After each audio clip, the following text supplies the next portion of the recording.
Nagzari beer शॉपवर अखेर कारवाई झाली आहे। येथे बार आणि रेस्टॉरंटच्या नावाखाली इंग्लिश दारूची नियमबाह्य विक्री केली जात होती।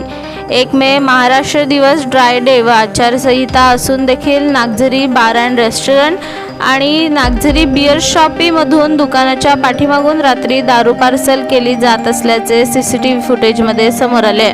तसेच या वादग्रस्त शॉपवर वारंवार तक्रारी होऊन सुद्धा परवानाधारक हितेश लवजी सवरिया व प्रफुल्ल लवजी सवरिया हे ग्रामपंचायतीचा व उत्पादन शुल्क विभागाच्या नियमांना धरून दारू विक्री करत नाहीत असे नागझरी गावचे उपसरपंच सुदेश पाटील यांनी तक्रार केली होती। ड्रायडेच्या दिवशी बियर व दारू विक्री बंद असताना देखील मारुती स्विफ्ट डिझायर गाडीतून दारूची वाहतूक स्वतः बारचे दोन्ही मालक करत असल्याचे दिसून आले।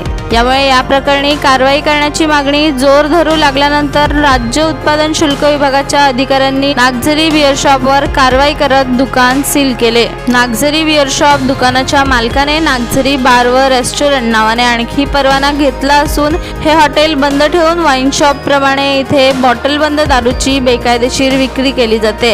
याबाबत राज्य उत्पादन शुल्क विभागाकडे या अगोदर स्थानिकांनी अनेक तक्रारी करून देखील कोणत्याही प्रकारची कारवाई आजवर झाली नव्हती।